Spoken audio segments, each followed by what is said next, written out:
because people evolved as group living animals, because leadership was so important for maintaining the integrity of the group and keeping you alive, I think people have pre-wired categories in terms of which they evaluate the leadership potential of wannabe bosses. Because there's a whole group of people that always want to be in charge, want to be the boss of you. Well, people are just programmed to automatically evaluate their claims. And there's 4 things they want to see in anyone who says they want to be a leader.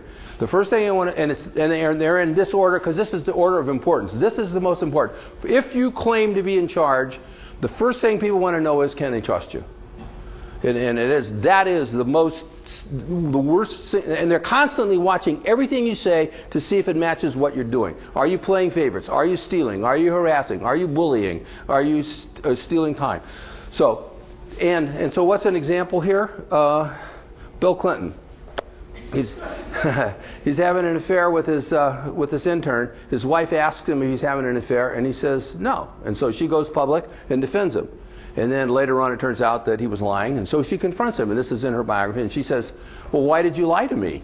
And he says, oh, honey, you know I've always been a liar. So how's that? He had no talent for leadership. There wasn't a person in the White House that was loyal to him, nor could they be loyal to him because he's a liar.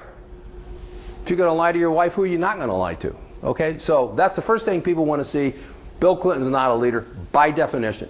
Second thing they want to see is, in business, in the real world, you never have enough time, you never have enough data, but you have to make decisions. And the future, the history of the business is a sum of the decisions that you made. And and you make good ones, you win. You make bad ones, you lose.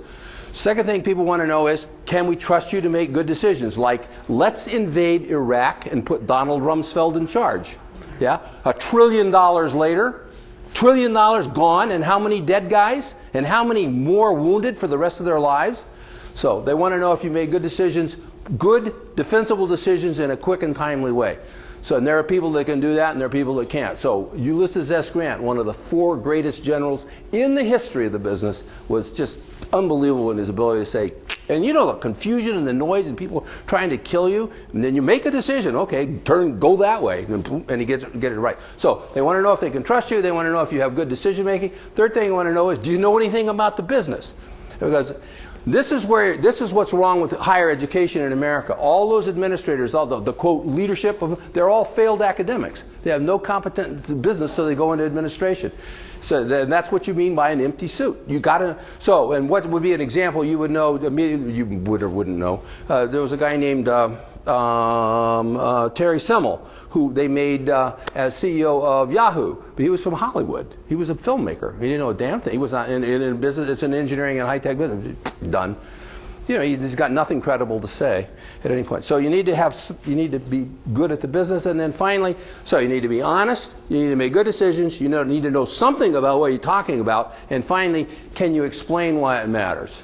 Can you say, we're doing this because this is okay? And that's what the people want. And what would be an example here? George Bush Sr., not Jorge Bush Jr., George Bush Sr., who was a really good guy. He was a war hero.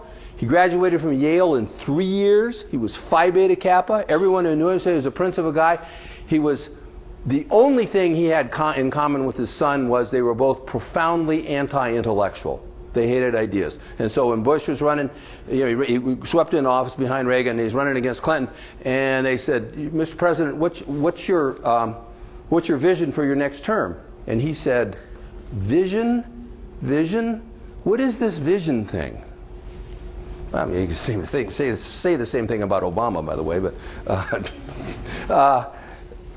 so you want, and that was everything. That's all. You got to be able to tell people why it matters. Otherwise, they think you're. So that's the things that people want to see in leaders, and if they don't see those things, you're pretty much done.